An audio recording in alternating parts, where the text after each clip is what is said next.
Ei, gente, tudo bom com vocês? Meu nome é Adalmo, esse é o Gira Trinco, esse é o 36º vídeo do canal e hoje eu vou falar sobre o livro Noites Brancas, do Fyodor Dostoiévski. Esse livro é de 1848, ele foi publicado aqui no Brasil, essa edição pelo menos em abril de 2023, deste ano, pela Nanofágica, que é um selo da Antofágica, que é uma editora bem famosa pelas edições em capa dura. Mas aí eles fizeram umas versões que é nano porque é para ser menor do que versão de bolso, menor do que pocket. E aí ele custa R$ 20 na livraria. Eu paguei R$ 20 nisso aqui na livraria. Ele é bem pequeno, mas assim, tem livro bem pequeno também que custa R$ 60, não é Companhia das Letras. E aí, na hora que eu vi esse preço, eu já queria ler Dostoiévski, eu falei, ah não, vou pagar isso aqui. E ele é tradução do Lucas Simone. Então vamos pro vídeo.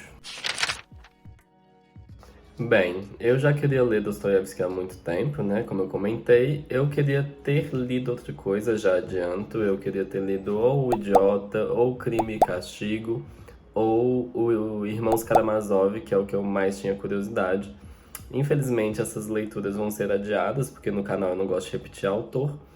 E eu escolhi o Noites Brancas, que na realidade é uma das obras dele que mais destoa do resto do trabalho, talvez a única que destoa, pelo que eu entendi. E ele é descrito aqui no início como um romance sentimental das recordações de um sonhador. Eu já devia ter largado esse livro na hora que foi descrito dessa forma, porque eu não gosto de coisa romântica, eu odeio amor romântico.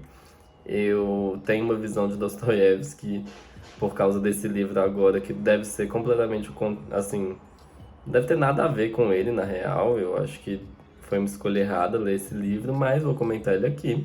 Ele é sobre um casal de jovens, basicamente, a Nastienka e o cara, eu juro que eu não lembro o nome dele, se é mencionado.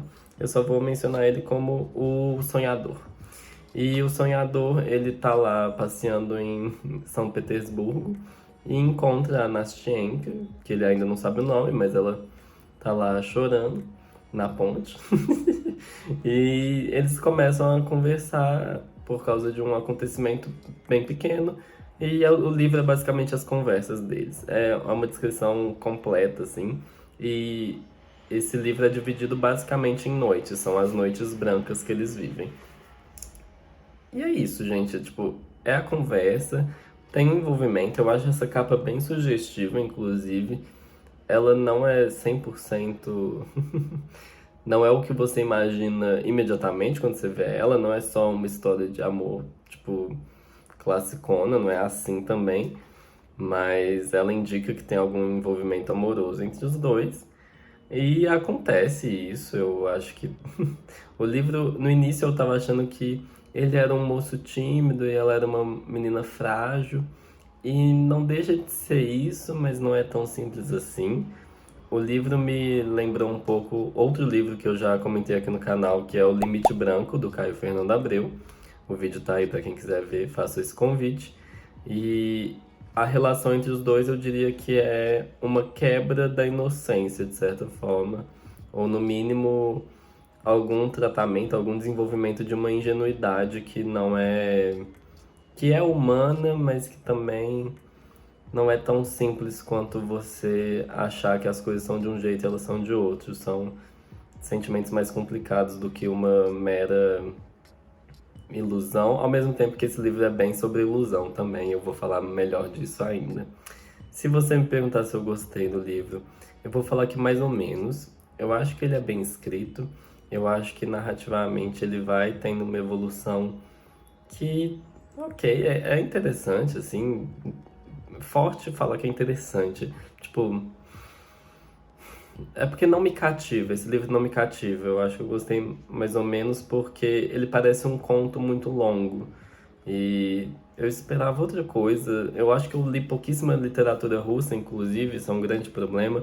Eu ainda quero ler outras pessoas, acho que o Tolstói, assim. Ana Karenina ainda é uma coisa que eu deveria ler, acho que é um grande clássico que eventualmente vai estar no canal.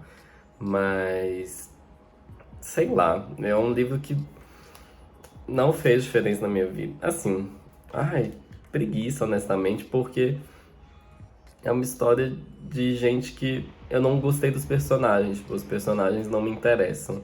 A personagem que eu mais gostei foi a avó da menina, porque ela tinha mais conteúdo, assim. Mas ninguém, assim, me interessa. Eles dois, pra mim. Ai, e é um livro que essa questão histórica também me incomoda. Eu acho que é muito difícil eu fazer esse transporte de falar, atualmente a vida é outra, mas naquela época isso era normal. Eu não me importa se era normal naquela época, assim. É uma coisa que eu não consigo realmente tentar me transportar no tempo para entender as personagens melhor. Eu acho que se um livro não. E não que elas sejam assim, tão fora do normal, mas eu não me importo com o quanto eles são iludidos. Tipo, eu não tenho paciência pra quem é iludido. Eu acho que é sei lá, é tão comum projetar no outro uma série de expectativas e de me dá preguiça. É esse o sentimento. Não recomendo. Leia outra coisa do Dostoiévski. Eu imagino que ele tenha. Eu ouço falar super bem de outras obras dele, mas esse livro aqui, pelo amor de Deus, não gaste seu tempo lendo isso. E agora eu vou para os spoilers leves, onde eu vou comentar outros aspectos mais específicos do livro. E depois vem os spoilers pesados. Vocês entenderam. Vamos lá. Bem, o livro começa com o passeio do sonhador, né? E antes dele realmente conhecer a Nastienka, ele tá vivendo a vida dele. Ele sente que ele enxerga o mundo de uma outra forma. E é muito bonita a descrição e a comparação, especialmente, que ele faz entre a natureza e tipo, o campo e a cidade, né? E como ele enxerga a natureza, como ele enxerga os prédios. Eu gostei muito desse aspecto, inclusive, da familiaridade com os edifícios, assim, com as casas. E é uma coisa que eu me identifico quando você dialoga com o que você vê na cidade repetidamente, as memórias que você vai associar a esses lugares, e você sente que os prédios, de certa forma, conversam com você por causa dos sentimentos que eles evocam. Eu acho isso muito, muito bonito. E o jeito que a natureza também traz uma paz para ele, eu, inclusive. Anotei aqui que era muita vibe de que me adianta viver na cidade se a felicidade não me acompanhar. Esse verso me veio assim muito forte no início do livro. Eu achei que ele iria ter outra pegada por causa desse começo, mas no fim das contas, a partir do momento que o casal se conhece, é sobre o casal. Apesar de que essa visão de mundo do sonhador acaba influenciando, tipo, faz a gente entender melhor como ele enxerga as coisas ao longo do livro. Mas o que é o sonhador? O que é um tipo? O que é um arquétipo? Porque no livro o sonhador fala: ah, não, eu sou um tipo, eu sou um sonhador. E eu quero falar aqui que é arquétipo porque eu acho que, eu não sei se essa palavra não existia ainda naquela época.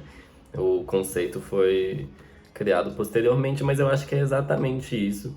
E eu vou ler aqui do site spescoladeteatro.org uma definição. Eu não sei porque que a melhor definição eu achei nesse site, mas é o que tem para hoje, abre aspas. O conceito de arquétipo, né? O conceito, como conhecemos hoje, surgiu com o psiquiatra e psicoterapeuta suíço Carl Gustav Jung em 1919 com o desenvolvimento de sua psicologia analítica. Segundo ele, o arquétipo se refere a um conjunto de arranjos adquiridos e universais do nosso imaginário, originados de uma repetição sucessiva de uma mesma experiência durante muitas gerações e armazenados no nosso inconsciente coletivo. A morte, o herói, a grande mãe e o trapaceiro são alguns exemplos de arquétipos que herdamos culturalmente, independente de onde fomos criados, do país que vivemos e das nossas religiões e crenças. Essas imagens são muito parecidas para todos. E aí, ele se descreve como sonhador, como alguém que meio que cria a própria realidade. E eu acho isso muito perigoso. Eu digo isso no geral, não pro personagem do livro, mas para ele também, ele vai sofrer as consequências disso. Mas eu digo no seguinte sentido: a ilusão é algo que você alimenta e ela não se sacia, porque eu diria que é como a perfeição. É uma coisa que você não atinge, você nunca vai atingir aquilo e você sempre vai conseguir florear ou adicionar elementos a essa coisa que nunca vão ser alcançados e sempre vai parecer perfeito. Tipo, sempre vai parecer o melhor possível. É muito perigoso você alimentar uma coisa que não se sacia, porque você vai gastar uma energia com aquilo e que nunca vai te recompensar. Eu acho que esse é o grande problema de se iludir. E aí tem inclusive uma aspas do livro que eu vou ler, que fala que o sonhador, ele mesmo se descrevendo, ele não deseja nada porque está acima dos desejos, porque tudo está com ele, porque está saciado. Acha que está saciado, mas porque ele mesmo é o artista de sua própria vida e ele a cria para si, a cada hora, de acordo com um novo arbítrio. Ou seja, ele vive num mundinho dele e acha que a vida é aquilo, e acha que aquilo satisfaz ele, mas, assim, dando um pequeno spoiler maior, o livro tem um. Ele vai quebrar a cara no final, porque ele não tá saciado de verdade. Ele acha que ele tá saciado, mas aquilo não é um. Não é um. Não é a realidade, não é, tipo, palpável, não é uma coisa que realmente devolve pra ele tudo que ele imaginou. Porque não é assim que acontece, né? Um segundo que meu livro caiu. Ai, Jesus Cristo. Mas, mais do que isso, eu lembro de, tipo. Porque eu lembro duas coisas, vamos lá. A primeira, sonhar é importante. Não é isso que eu estou criticando. E sonhar coisas que parecem impossíveis também é necessário. Eu acredito que não é esse o problema da humanidade, ou sei lá, de uma pessoa, na verdade. A humanidade tem que imaginar além do que está visível. Eu acredito que isso é essencial para a gente evoluir como gente. Mas essa necessidade do sonho, ela ultrapassa uma barreira quando a gente acha que, tipo, dá para negar o que tá na nossa frente, assim. Uma pessoa dar indícios de uma coisa não é uma garantia. A gente tá vivo hoje não é garantia que a gente vai estar vivo amanhã. Então, tipo, isso por si só já devia acalmar as pessoas quanto aos planos que elas fazem. A gente se frustra muito fácil, na minha opinião, porque acha que, sei lá, existe uma certa, como é que chama? Uma indução, assim, eu tô pensando em conceitos matemáticos de tipo, se isso vale e pro próximo vale, então sempre vai valer. Mas não é assim, gente. Eu acho que a vida, o aspecto mais importante da vida e que a gente mais esquece é que a vida sempre surpreende a gente, positivamente ou negativamente. Ou seja, se você tá muito mal, pode acontecer uma coisa boa que te surpreende. Ok. E se você tá muito bem, num período da sua vida, pode vir uma coisa para destruir tudo isso. E assim, se adaptar e se saber ser mais maleável e aceitar as surpresas, eu acho que faz mais sentido do que ficar imaginando que você consegue prever o que vai acontecer daqui, sei lá, 5 anos ou até uma semana, dependendo da situação. Mas de qualquer forma, eu não tô querendo ser coach também.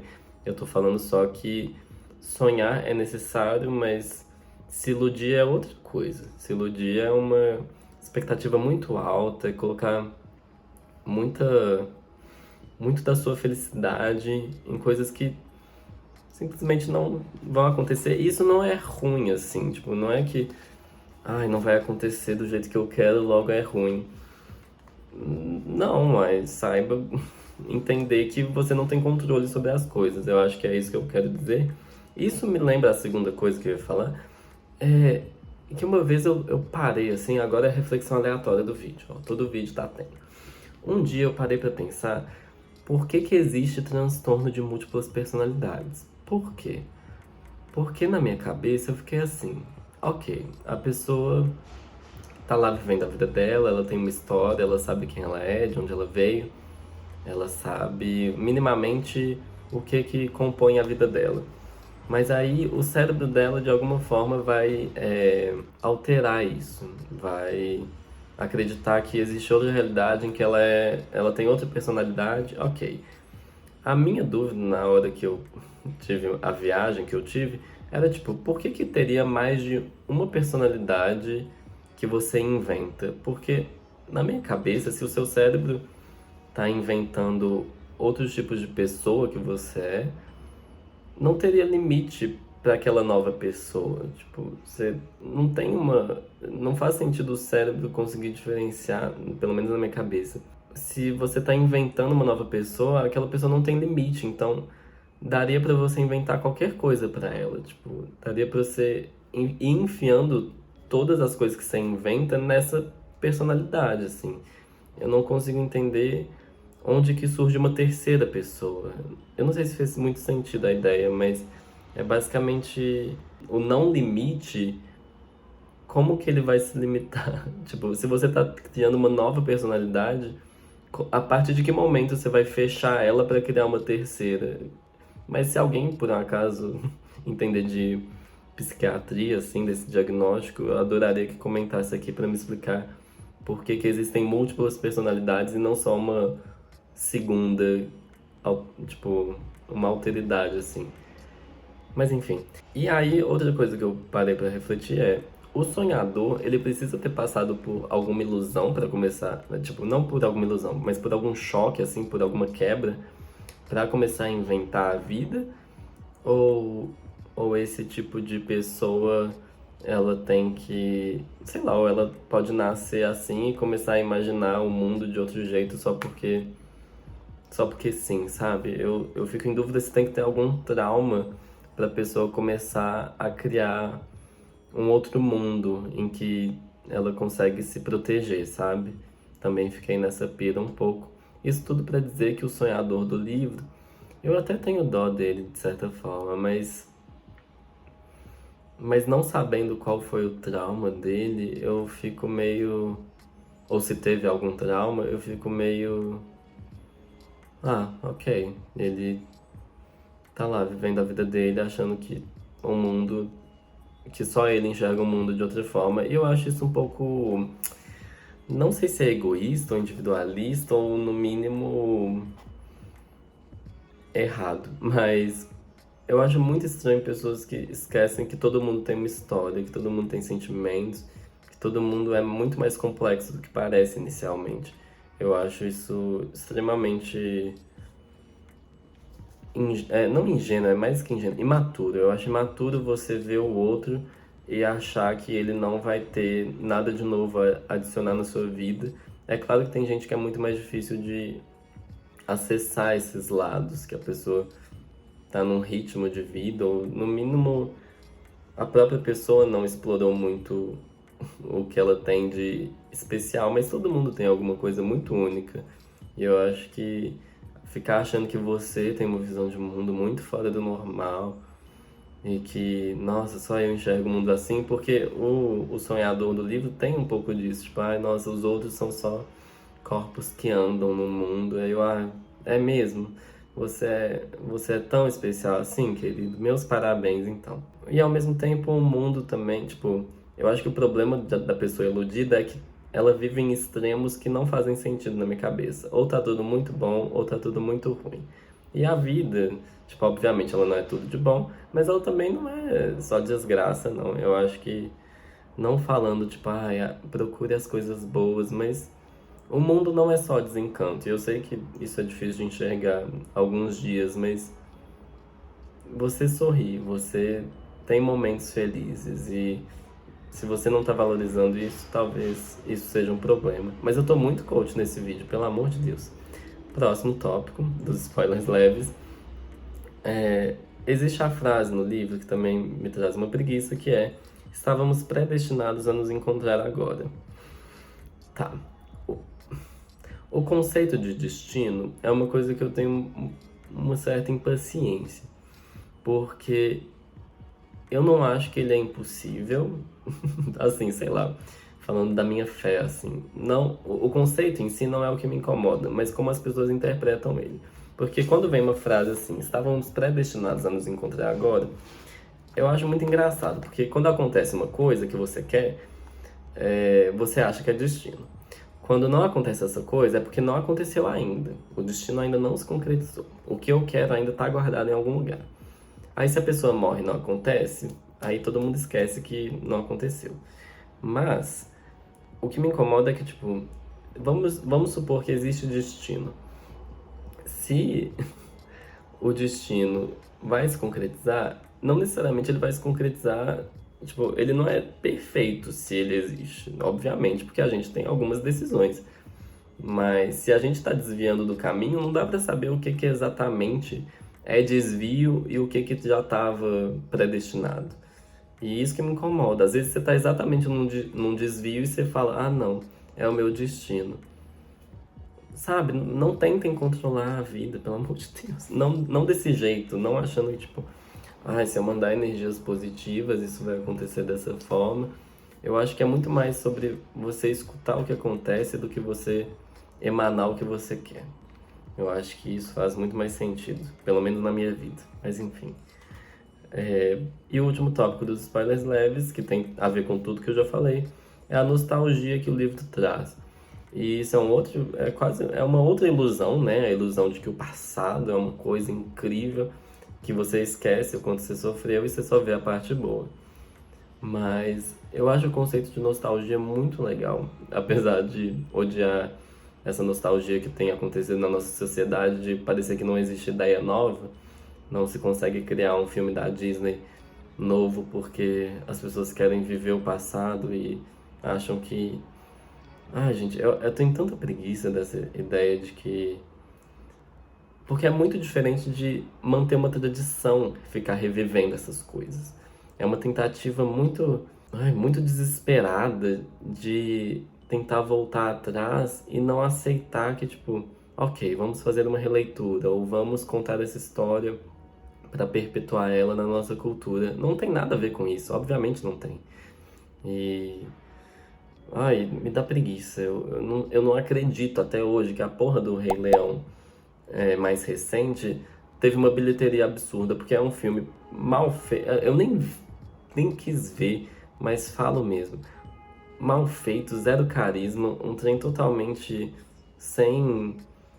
Nossa, sem alma. É um trem que parece que morreu e que fizeram um filme. Nossa, eu não acredito que isso dá dinheiro. E é o quão preocupante é a nostalgia atualmente. As pessoas estão dispostas a qualquer coisa só para tentar um gostinho do que elas imaginam que é o passado. E nem é de verdade, pior parte. Antes fosse. Mas é isso. Nossa, hoje tô caótico. Vamos para os spoilers pesados então. Bem, para comentar os spoilers pesados, eu preciso contar a história do livro toda e vai ser rapidinho. O que acontece?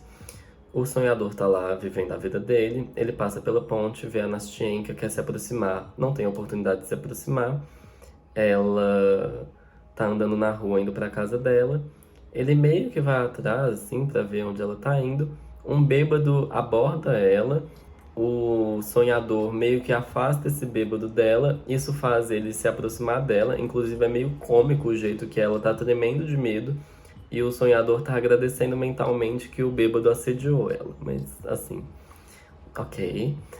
Aí, o bêbado, quer dizer, o sonhador, vai contar a história de vida dele pra Nastienka e a Nastienka vai contar a história de vida dela pra ele. E a história de vida dela é que ela tá meio que prometida pra alguém que era o inquilino no andar de cima da casa da avó dela, que é onde ela morava, na casa dela também. E aí esse cara ficou um ano afastado, mas estava para voltar. Esse é o ponto do livro.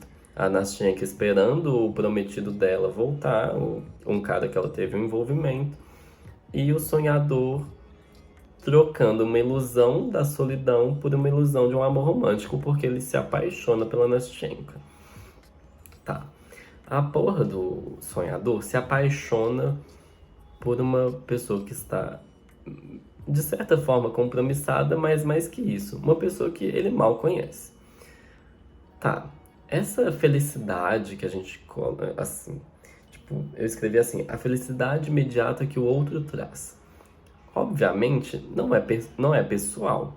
É algo que está dentro de você e que você vê que o outro encaixa naquilo, essa expectativa enorme, E aí você acha que a pessoa vai resolver sua vida. Tá. Ela foi basicamente para o sonhador. Ela é bonita, ela é descrita como uma pessoa bonita, e ela é descrita como. Quer dizer, ela é uma boa ouvinte para ele. Mas ela sempre trata ele como um amigo. E é isso. Tipo, o livro é sobre essa ilusão. E assim, ela tem uma outra, uma outra ilusão que é o cara vai voltar ou não. Ela fica muito angustiada, achando que o cara vai abandonar ela. E assim, ele só não respondeu uma carta, sei lá. É muito simples assim. E isso que é difícil. Relembrando que o livro é de 1848, a comunicação acontecia de outro jeito. Ok. Eu acho que eu já comentei isso num livro, num vídeo sobre o livro Northanger Abbey, que a comunicação era diferente, então isso vai implicar outros tipos de envolvimento ou como solucionar problemas naquela época. Só que ela fica muito desesperada, sendo que ela não tem nenhuma confirmação, sabe? Ela não consegue esperar 2 dias por uma resposta que ela nem sabe se o cara recebeu a carta. E assim, você quer que eu tenha paciência, querida? Você que vive nessa época não aguenta esperar 2 dias, um trem que pode demorar, sei lá, um mês. A carta foi extraviada, sabe? Você não, a pessoa não sabe o que aconteceu com outra pessoa durante um ano e acha que porque passou 2 dias, fudeu tudo, acabou o sonho. Ah, gente, eu não tenho paciência para esse nível de ilusão, sabe? E o outro entra no meio da chateação dela, fica chateado junto, apaixonado por alguém que nem deu bola pra ele direito. E assim, eles têm uma troca ali, contando as histórias de vida. Não dá pra entender muito bem o quão profunda é essa troca pra aquela época. Eu, particularmente, já contei minha vida pra gente que eu nem sei o nome. Mas sabe, isso obviamente é uma comparação injusta. Mas mais do que isso, eles têm uma troca. Obviamente, por serem héteros e por viverem em outra época, eles têm expectativas diferentes sobre casamento, né? Isso também é uma dificuldade que eu tenho até atualmente, da expectativa que se cria em volta de casamento para algumas pessoas. Mas, assim, o pior do livro é que eles decidem se casar na quarta noite. Ela acha que ela foi abandonada pelo outro cara, ele admite que se apaixonou por ela, e eles decidem casar na quarta noite que eles se conhecem. Sendo que uma noite foi pra se conhecer, a segunda noite foi pra contar as histórias um do outro, a terceira e a quarta noite foi pra chorar a pitanga dela. E aí decide se casar. Gente, não me importa, assim, foda-se. Ai, não aguento. E assim, e o inquilino, coitado, eu chamo ele de inquilino porque ele também não tem nome. Pelo menos se mencionou, foi muito brevemente. Mas esse cara que ela era apaixonada, tipo, ele volta. Ele volta lá. Tipo, não é que, ele abandonou ela. Ele volta e eles casam. Tipo, e o outro fica abandonado. É um trem tão patético, assim, o sonhador, o final do livro é meio que essa desolação dele, tipo, ai, nossa. Porque quando os dois decidem se casar, o sonhador e a Nastyenka, parece que resolveu, assim, parece que ele vai sair com tudo que ele queria. Mas logo em seguida o outro cara chega pra encontrar a Nastyenka, no lugar em que eles tinham combinado. E aí o cara perde tudo. Situação de barril. Mas sabe, eu vou ter empatia? Devo ter empatia? Não tenho. Vai ser otário pra lá. Ah, nem. O livro é isso. É gente otária. E sabe, eu acho que ser esperto ou não é questão de época. Tipo, eu sei que as descrições de sentimentos no livro, quer dizer, eu nem lembro delas como tão bonitas assim. A partir de um momento. Ele é bem escrito, mas isso não quer dizer que ele evocou em mim alguma paixão, alguma coisa assim. Sei lá, esse livro. Eu não tava com tanto ódio dele antes de fazer o vídeo, mas enquanto eu faço, eu tô notando. Esse livro, que palhaçada, sabe? Tudo otário. Ai, não tem paciência não. Eu tenho mais 2 tópicos para comentar. Ai, Deus. A Nastenka, ela conta a história dela e ela conta sobre a avó dela ser uma idosa cega que não quer deixar a Nastenka viver a vida dela e ela gruda a Nastenka com um alfinete no vestido, assim. Isso, obviamente, pela mulher ser cega, pela senhora ser cega, é uma coisa que a Nastenka consegue escapar, assim, mas essa ideia das duas ficarem grudadas por um alfinete nos vestidos, eu achei muito legal. Tipo, acho que foi a coisa que eu mais gostei no livro. Esse alfinete, assim, essa essa idosa cega que o inquilino chama ela e a neta pra sair. Assim que vai ter uma aproximação entre a Nastienka e o inquilino, ele chama elas pra ir na ópera. É na ópera ou é na orquestra? Alguma coisa assim. Ou no teatro. Acho que é do teatro mesmo. Mas de qualquer forma, essa idosa, ela é a personagem mais interessante, assim. Ela parece a pessoa mais real ali. É a pessoa que tá preocupada com a neta, mas que também deixa ela fazer umas coisas e que é cega e fica fazendo um bordado e que quer manter a neta por perto. É a única pessoa que tinha alguma, na minha cabeça, que tinha camadas, assim. E queria ter visto, sei lá. Obviamente o livro não seria sobre ela, mas e não teria mais sobre ela, mas foi a única que realmente eu queria saber sobre. E o último tópico é que no livro tem a frase, abre aspas, o livro termina assim, na verdade. Lá, é um livro bem pequeno, né? Lá na página 88, ele só tem 88 páginas, ele termina com o seguinte parágrafo, são 3 frases. Abre aspas, meu Deus, um mundo inteiro de felicidade plena. Seria isso pouco para toda a vida de um ser humano? Ele está se referindo ao momento em que eles se beijaram, a Nashenka e o sonhador. Esse é o beijo da capa. É um beijo que dura meio segundo, assim. É um beijo meio estranho, porque o inquilino chega lá, a Nashenka dá um beijo no sonhador e foge com o inquilino. Eu não sei se isso rendeu alguma DR para ela depois, mas enfim. Obviamente, a pergunta que ele faz, né? Seria isso pouco para toda a vida de um ser humano? Com certeza. Que porra de vida é essa que você tá esperando? Sabe? Tipo, pelo amor de Deus, obviamente 1 minuto é muito pouco. E assim, eu não sei que vida de sofrimento é essa, assim, mas se você enxerga os outros como pessoas blasé, todas as pessoas do mundo têm uma visão muito diferente de mim. São pessoas que não me entendem. Óbvio que você vai enxergar o mundo como um lugar péssimo. Você não quer tentar se conectar com os outros de verdade. Você não tá querendo uma troca. Óbvio que você vai ser iludido. Óbvio que você não vai achar felicidade desse jeito. Você acha que todo mundo é pior que você? Eu enxergo dessa forma esse personagem. Ah, eu sou um sonhador, eu tenho uma visão toda diferente. Uai, e os outros. A vida dos outros é tão diferente da sua, assim? Ninguém passa por problema, não? Ninguém tem nada a comentar? Todo mundo vive de comer e dormir? Me poupe. Vamos para a conclusão. O que eu tenho a dizer hoje é: não se iluda, a sua felicidade não está no outro e esse não é um bom livro do Dostoiévski. Eu imagino que O Idiota, Crime e Castigo, Irmãos Karamazov sejam obras muito mais interessantes, mas romantismo, eu honestamente, esse livro não vou manter ele na minha biblioteca assim que der 1 ano de canal e eu tirar uma foto com todos os livros que eu li durante 1 ano. Esse aqui vai com Deus, com certeza. E é isso, gente. Muito obrigado por assistir até aqui. Eu achei que esse vídeo ia ser muito mais tranquilo do que foi. Acho que eu tô meio atacado hoje, mas tudo bem também.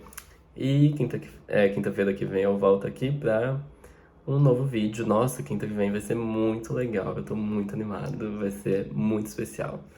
E é isso. Se inscreva no canal. Eu nunca pedi isso, gente. Se inscreva no canal, curta o vídeo, por favor. Isso me ajuda de alguma forma, com certeza. E é isso. Muito obrigado e até semana que vem. Um abraço e um beijo.